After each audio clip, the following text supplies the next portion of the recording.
Hi there. It is 1 o'clock, and we are on my fabulous Fridays Facebook Live for How Will You Bring More Life?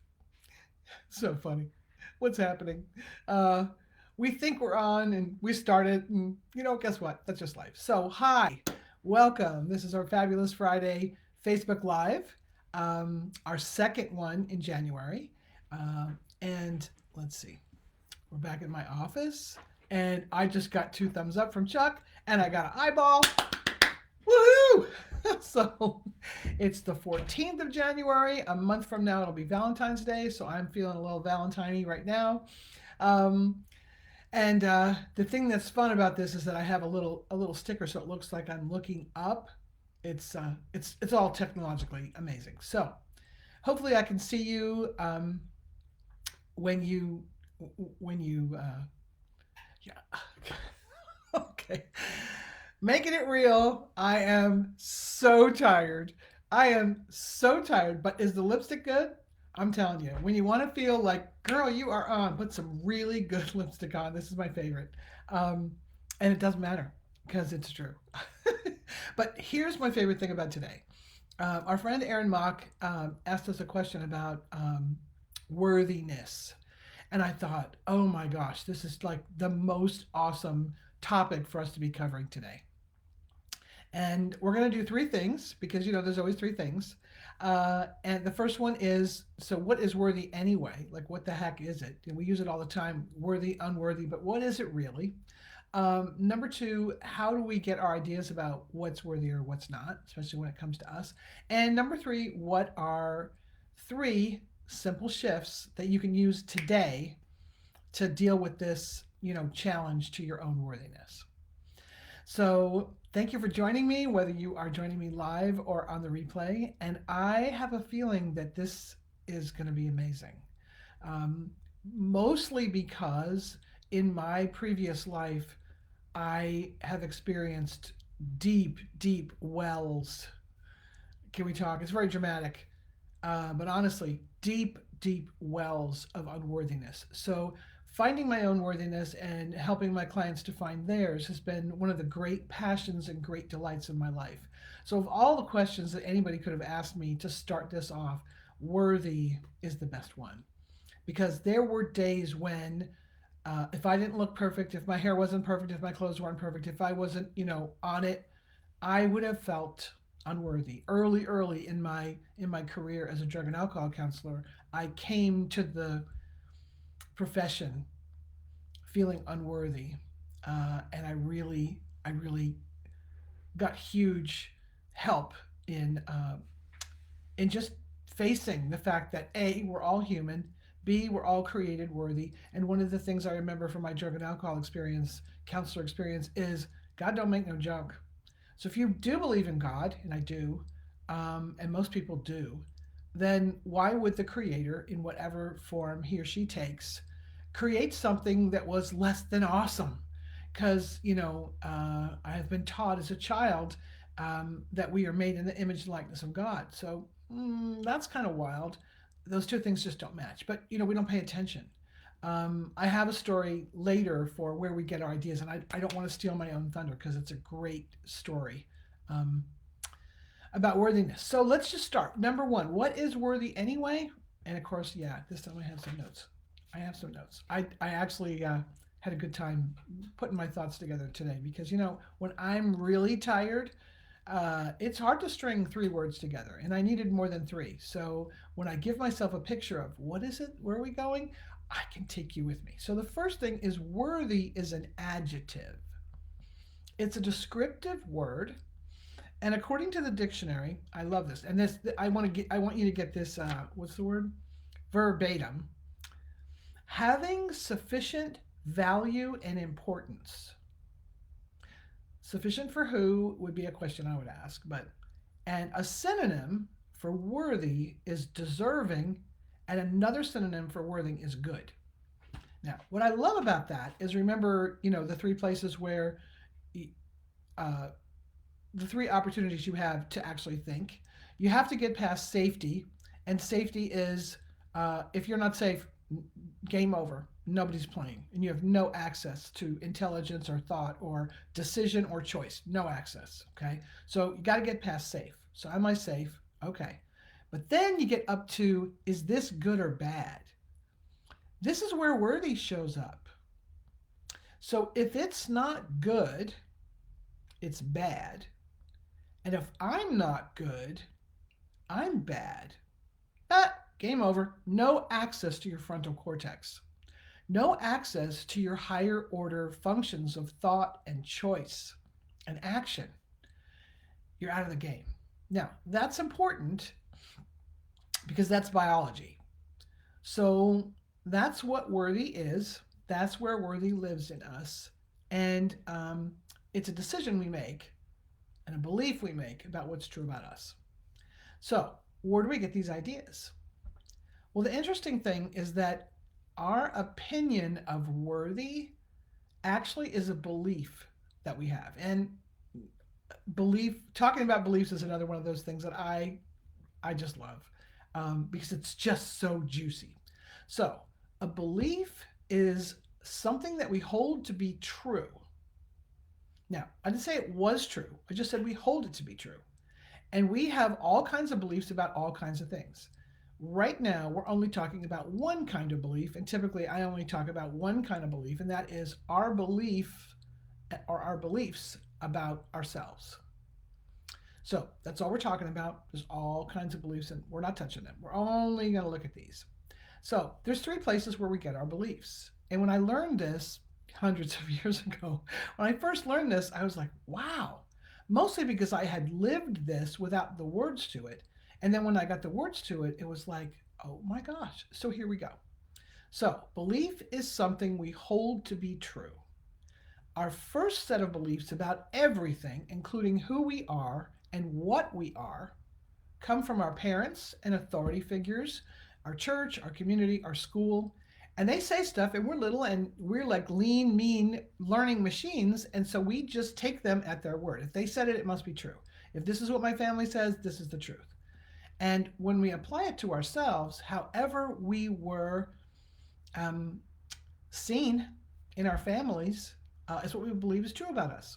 And you'd always met, in fact, I have two great nieces who are the perfect epitome of this. They are the most beautiful children, the most bright lights, actually, really, that I've ever seen. And all children are bright light, but these kids just have something, and it's because their parents, who I'm so proud of and love so dearly, their parents, it's like they have this mission in life to bolster up the beliefs of their daughters in their own goodness and light and power in the world and responsibility in the world. They sent a Christmas letter out. Uh, sorry, Christmas letter out and letter from Santa. In my brain, they collapsed, but they wrote a letter from Santa. And one of the things about how great the girls were and what a great job they've done all year, and this one really struck me. Your greatest, your greatest treasure is your sister. Okay, so A, you're talking about me as a child. I'm a treasure, and I'm a treasure to my sister. I I'm just imagine what the world would be like if each one of us believed that A, we were a treasure, and B, we were a treasure to our siblings. Oh my God. The challenges that would just not even exist. So I get them from my parents, and they either serve me or they don't. But I just believe them. I don't even question them. I'm delighted that these girls aren't questioning their value and their treasureness and their worth for each other. Um, and I also know that most of us don't get those kind of beliefs for whatever reasons. Our parents do the best they can. And not being a parent as a choice, I value and treasure. What parents put into raising their kids, especially in the 21st century. I mean, this is hard work. And we're human, we make mistakes. My parents meant their best. They loved their children. And yeah, because they had their own beliefs about themselves and their own beliefs about what needed to happen and what would work. Yeah, they caused harm they didn't intend. Just part of the human condition. So we get beliefs about ourselves. One of the beliefs I left my home with was that even though I, as a little kid, felt very treasured as a firstborn, and as like, ta-da, firstborn, the circumstances in our family made things really difficult for my parents. It was really, really hard. And, they had more kids, and that made it even more exciting. And so, a word I took with me that I learned when I was about 6 or 7 was the word despicable. Now, that's not a powerful word. That doesn't really have good and worthy and deserving. It isn't wrapped up. So I actually, as all little kids do, sucked it right in, held it in my heart, and believed that's who I was. So, worthy was not high on my list of qualities. And I believed that for a really long time. Now, what I've come to understand is a word is just a word. And remember, something that happens, what you make it mean, equals the emotion that you have. So I made it mean that it was true about me. And when you have a belief about what's true about you, it gets to the place, unless you get to one of the other levels, and that is the truth that it's an inviolable truth. That's a belief. It's not like, well, I think that's true. It's a, I hold this to be true in my heart. Yeah. So that's number one. Now the good news, and this is one of my favorite things about beliefs, is that we grow up and we become teenagers, everybody's favorite time in life, and our job is to pretty much throw a wrench into whatever our parents have told us, because we have to make our own decisions, we have to create our own beliefs. And so, as typically as teenagers, we run into somebody who we admire, a teacher maybe, or an older kid, or somebody we admire whose beliefs are completely contrary to our parents. So that's a wake up call. Like, wait a minute, I thought this was true. Now, there's a variety of ways this shows up. We could say, you're an idiot because that's not true. That happens. Or we could say, my parents must not have a clue because I think this is true. And you really have to have a moment where you decide what's true. Because here's one belief, here's another belief, and they don't match. So which one are you going to take? And that's part of individuation. Now, the minute you pick a belief, all beliefs are up for grabs. And that's our job as humans. So the minute for me, I was raised Catholic in the 50s. So one of the things that we did every Sunday was, you strike your heart, Lord, I am not worthy, and the rest of the prayer. But it's so little kids are saying this and hitting themselves, I'm not worthy. Do you imagine that belief is not going to be in your blood, in your bones? So I'm not worthy is an easy place to go for us because we bought it lock, stock, and barrel as children. Our parents bought it, their parents bought it, everybody's parents bought it. And of course it's true. So then as an adolescent, you meet someone who says, you are completely worthy and God don't make no junk and you are amazing, and you kind of go, okay, now I have to pick. So it's that choosing that buys you the freedom to decide for yourself what is true about you. And that's my favorite part about beliefs. Because remember, I'm a renegade and I am always looking for places where I have a choice. And although this one took me a while, worthy took me a while, through 2 marriages, actually. By the time I met Chuck, I was 37. So up to just about 37, clearly my experiences had demonstrated to me that I wasn't worthy. And I was fighting against those experiences and trying to find ways where I could feel better. I don't know that I actually had the word of looking to be worthy because I don't think I had that language. But by the time I met Chuck, I made a decision before I met him. I didn't know he was coming, but I made a decision that I had a right to be happy, that I had a right to be worthy. Now, I'd been a drug and alcohol counselor then for probably 7 years. So it takes 7 years to make some changes, and a lot of changes happened to me because of that. And I decided that I was going to be worthy, and I decided that the next person who I welcomed into my life was going to believe that I was worthy too, or I wasn't playing. So that's the third way you get a belief, and that is you just decide. Now, there's the initial choice, which one is true, and then that takes you to the rest of your life, which is you get to say what's true about you. So I want to invite you to consider the possibility that deciding that you're worthy is an option and it changes everything. So that's the short story about where beliefs come from. One, we learn them as children and we take them actually as the God's given truth, really and truly, no matter what they're about. And it is our journey as adults and as children, as growing into adults, to decide for ourselves. Some people make that decision in their teens. Some people make that decision on their deathbed. And everybody is in between. There's no one right way to decide what's true for you. Um, and that's my favorite. It is completely up to you. So, what is it? It's an adverb. It's a belief. Two, where do you get it? Those are the three places. And so now, okay, so now what do we do?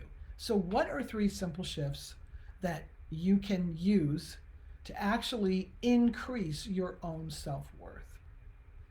Well, the first thing is if you believe, and of course it is a belief, and a belief is true for you. If you believe, if you consider that beliefs are a choice, then that's step one. And so if you believe that you could be worthy, that's the door opener. And then every time something comes up that actually has you doubt your worthiness, your first simple shift is to check it out. Could this possibly be true? Now, it's that moment, and I say in Make Change Your Superpower, because this is a change for a lot of people, give yourself a moment of grace. You're stuck feeling unworthy. You take a breath and go, well, is this really true?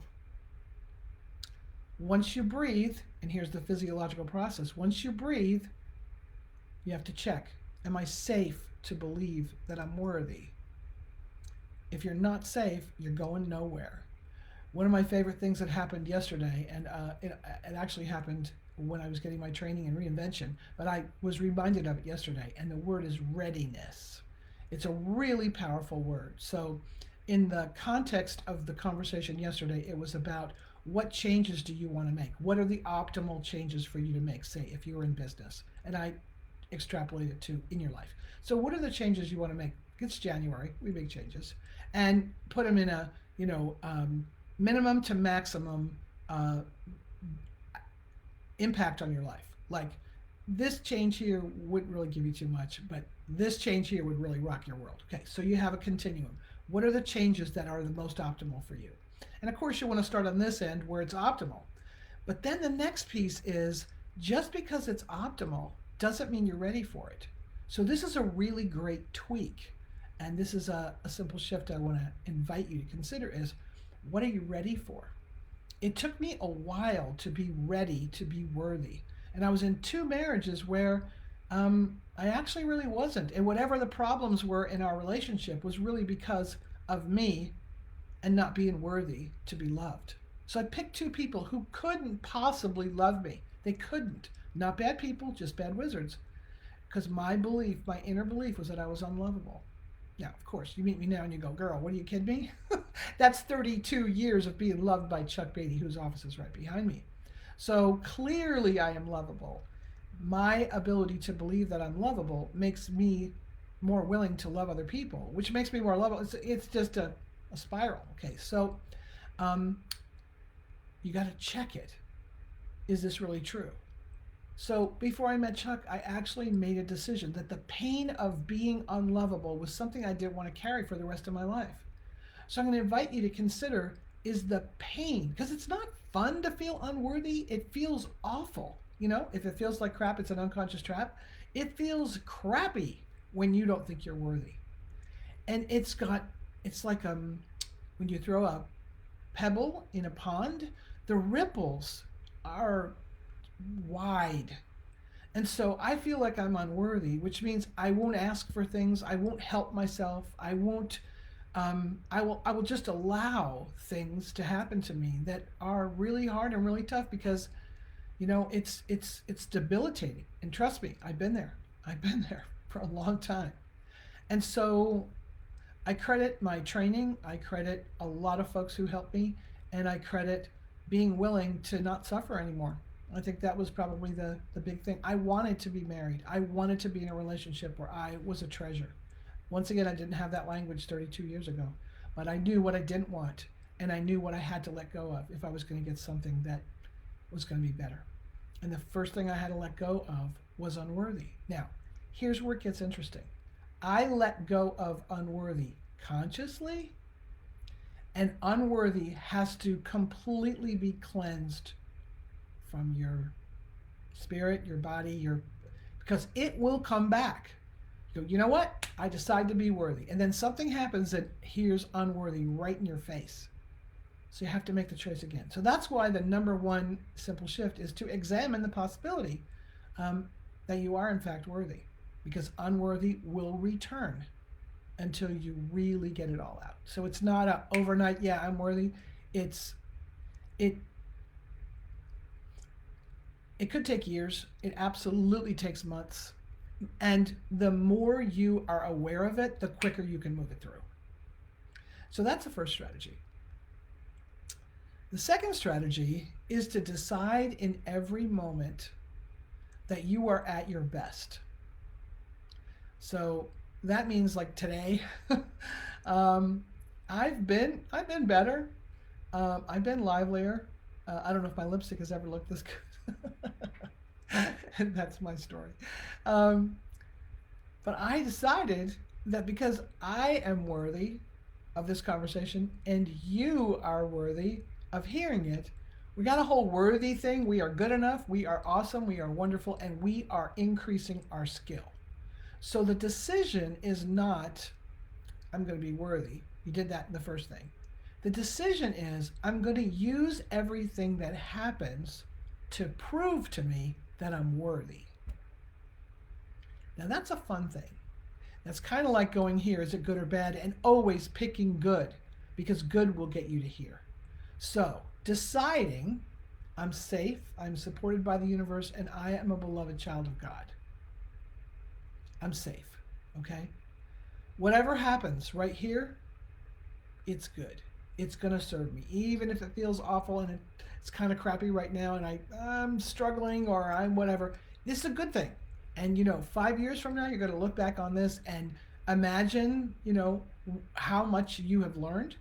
And so this strategy is about take for granted right now. Decide right now, whatever is happening, including having your unworthiness up in your face. It's a good thing, because that will get you here to your frontal cortex and you'll be able to do something about whatever it is that you're facing. And the final thing is check the people, places, and things that you're surrounded with. So, do you have people in your life who believe in your worthiness? Do you have people in your life who reflect back to you how awesome and amazing you are and what a treasure you are? My two grandnieces have people in their lives who every single moment of the time that they're together, they are reflecting back to them their treasureness, their worthiness, their goodness, their value. That's in their bone, in their DNA, in their blood cells. Do you have that?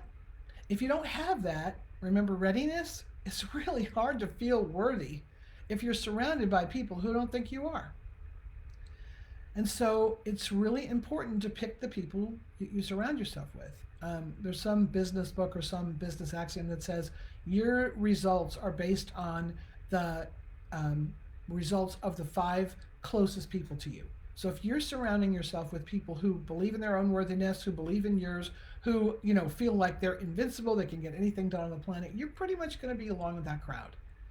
If you're hanging with people who don't believe that about themselves and certainly don't believe it about you, it's going to be really hard for you to move. So readiness to be worthy 100% of the time actually involves looking around at the people you surround you with, the places you go. I learned that as a drug and alcohol counselor. It's really hard to stop drinking if you're at the bar all the time. It's just not possible. And so what are the things you surround yourself with? Do you surround yourself with beauty? Do you surround yourself with things that remind you of how worthy you are? So that reminds me of something. I have this little coin. Now, you can't see, or I'll show you right here. I have this. I have things that inspire me. I have things that inspire me. So when I'm feeling, low or whatever, or like frustrated, sometimes sitting in my office, I really want to be with people, so sitting in my office is sometimes very aggravating. So I have this little coin. I got this from my coaching school, and I don't know if you can see this. It says, "Find your tribe and love them fiercely." I believe that that's my job. It's really this little coin that's been up there for 3 years is actually one of the catalysts for my starting this Facebook Live. I believe that I have a mission. I believe that this coin came to me because it could have been any number of coins. We're picking up coins from our classes as our like graduation gift. Um, I got this one because this is the truth about me. This this is what I was born for, is to have conversations like this. Well, what I was born for was to have the experiences I've had so I could have the conversations that I'm having with you right now. When I was in the middle of some of the experiences, I didn't really think this is what I was born for. It was, but, which is why I say, no matter what's happening with you, it's good. It will bring you something that you can't possibly get any other way. So, this is just about 30 minutes. This is one of my favorite topics. I hope you will find it as nourishing as I have. And so, as I leave you with the 1, 2, 3, and thank you so much, Erin Mock, for setting us up for success today. I really appreciate the topic, and I hope you found it useful. Number one, what is it? It's an adverb, and it's a decision about your value. Number two, where do you get these decisions that you make about your value, these beliefs that you keep? From your parents and your authority figures as a child. Number two, when somebody catches your attention, somebody says something that goes against your beliefs about yourself and invites you, at whatever age you are, invites you to consider what you want to be true. And number three, all the decisions that you make about what's true for you. And finally, what are 3 things that you can do to actually increase your own feelings of worthiness? The first one is to examine your beliefs and see if they're still true for you. Maybe they used to be true a long time ago. Maybe it was okay a long time ago, but maybe they're not working anymore. And in January, that's a perfect time to look at what's not working anymore. The second thing is decide for yourself what you want to be true, and decide in any moment if this circumstance proves that you're worthy or proves that you're not worthy. And decide in every moment, every opportunity that you get, that you are, in fact, worthy. And because God makes no junk, each of us was born worthy, despite what anyone says in any circumstances. We were born worthy. And us feeling worthy actually will change the planet. And number 3, check in with yourself. Who and what and where are you surrounding yourself with? Are you giving yourself a readiness to feel worthy? Are you surrounded with people who trust your worthiness as implicit as they trust their own? Are you in places where you are actually nourished for the person that you are? Because you know what? There's places where you don't fit. When you try to go places where you don't fit, you just don't feel worthy. One of the things I learned this year, just this year, is I spent 30 plus years working with leaders. I am a leader. I have loved and been inspired and been astounded by leaders that are my inspiration. And what's really true about me, and I just found this out, is that I'm really about talking to individuals. Working in business, working with business leaders was the closest I could get to doing what I'm doing right now. I thought I couldn't do it. And I guess I would have to say I thought I was not worthy to do this work, to do what saved me, helped me. I had a fit. I had to do something important. I had to be in business and work with businesses because it was important. And, business runs the world. And why wouldn't I want to be there?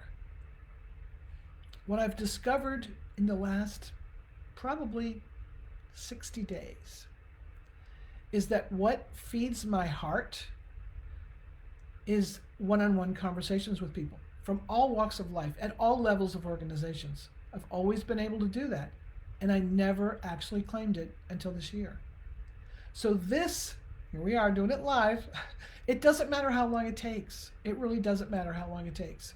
It takes as long as it takes. And the minute you decide to be worthy of what you were born for, to be worthy of what your heart is calling you to do, the whole world changes. Your whole life changes. So, thank you for your support. Thank you for being a part of this emerging tribe that I love fiercely. Um, and thank you for the inspiration you give me every day. Who knows what'll happen tomorrow? I'll be back on my phone. I'll be wandering the world, seeing what exciting things are going to be happening. But and and I'm so grateful for you. I'm Maya Beatty, and I'll see you next time.